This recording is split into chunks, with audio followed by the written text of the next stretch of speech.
नमस्कार। जय श्री कृष्ण। धारियाखड़ी मंदसौर से मैं आपका मित्र एडवोकेट सुनील बड़ोदिया।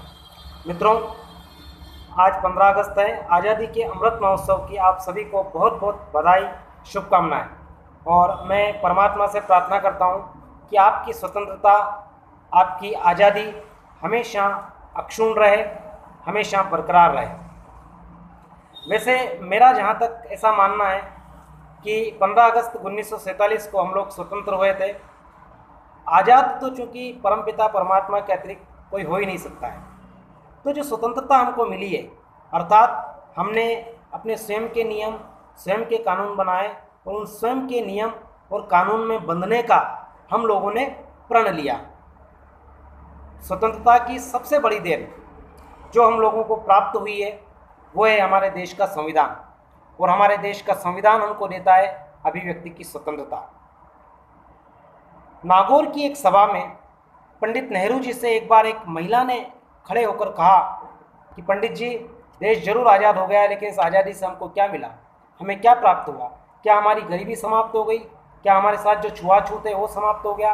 क्या हमारे साथ भेदभाव समाप्त हो गया? आखिर इस आज़ादी से हमको क्या मिला, इस स्वतंत्रता से हमको क्या मिला?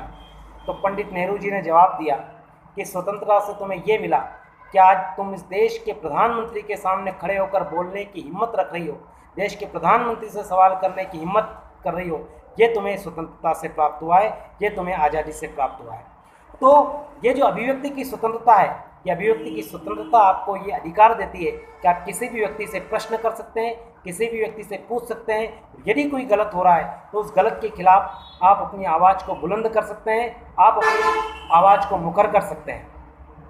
मित्रों, हम 15 अगस्त 1947 को स्वतंत्र हो गए और स्वतंत्र होने की जो यात्रा में जिन जिन महापुरुषों ने अपना योगदान दिया है, चाहे वो महात्मा गांधी हो, चाहे भगत सिंह हो, गोखले जी हो, सुभाष चंद्र बोस हो, पंडित नेहरू जी हो, सारे महापुरुषों के प्रति हम अपनी श्रद्धांजलि अर्पित करते हैं, उनके प्रति श्रद्धान्वित हैं।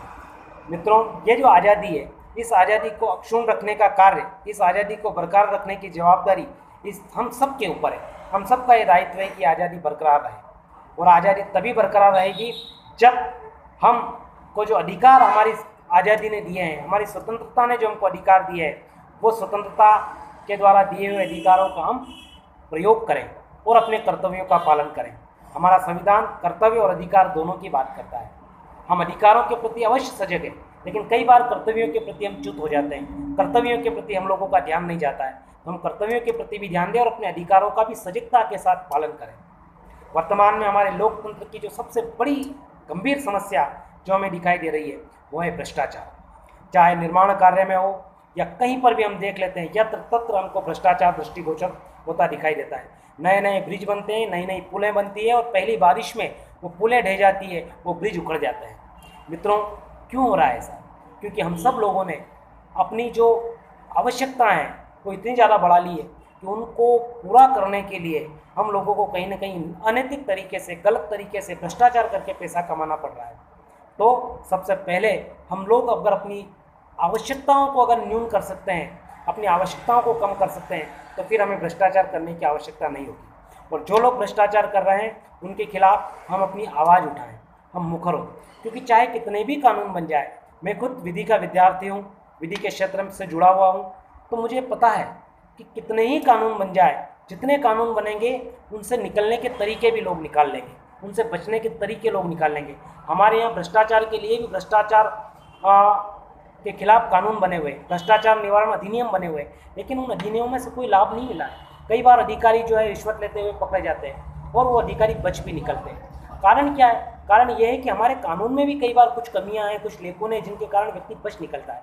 तो सिर्फ कानून बना देने से, हाँ, कानून एक अंकुश जरूर लगाता है, लेकिन सिर्फ कानून बना देने से हम लोग भ्रष्टाचार से बच नहीं सकते, हम भ्रष्टाचार को समाप्त नहीं कर सकते। उसके लिए हमको अपनी नैतिकता जागृत करना पड़ेगी। और जब तक हमारा नैतिक चरित्र अच्छा नहीं होगा, जब तक हम चरित्रवान नहीं होंगे, नैतिकता के मापदंड पे हम खरे नहीं उतरेंगे, तब तक भ्रष्टाचार जो है समाप्त नहीं हो सकता है।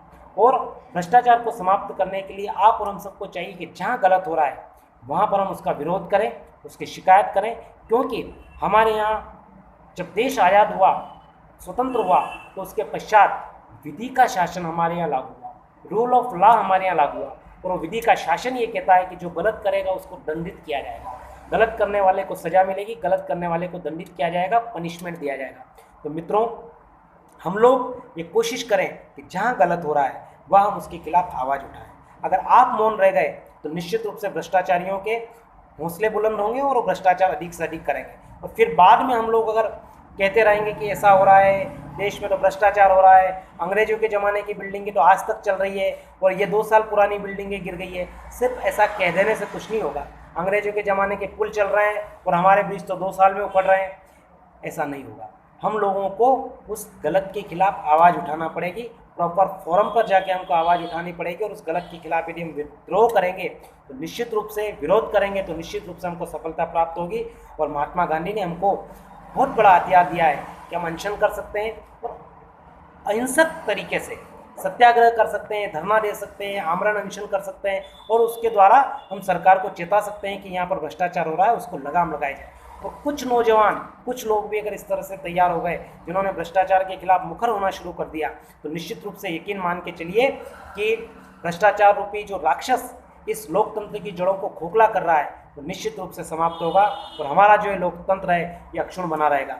और ये हमारे लिए गर्व की बात है कि हमारा लोकतंत्र आज तक साबुत चल रहा है, आज तक यथावत चल रहा है और आगे भी हमारा लोकतंत्र कायम रहे, ऐसी हम सबकी भावना है। इसी आशा के साथ आप सबको स्वतंत्रता के अमृत महोत्सव की बहुत बहुत शुभकामनाएं, हार्दिक बधाई। और मेरे इस वीडियो को आप अधिक से अधिक लोगों तक शेयर करें ताकि ये जो वैचारिक प्रवाह है ये अधिकतम लोगों तक पहुंच पाए। आज के इस विषय पर बस इतना ही, फिर किसी नए विषय के साथ किसी नए वीडियो पर फिर मुलाकात होगी। आज के लिए बस इतना ही। जय श्री कृष्ण।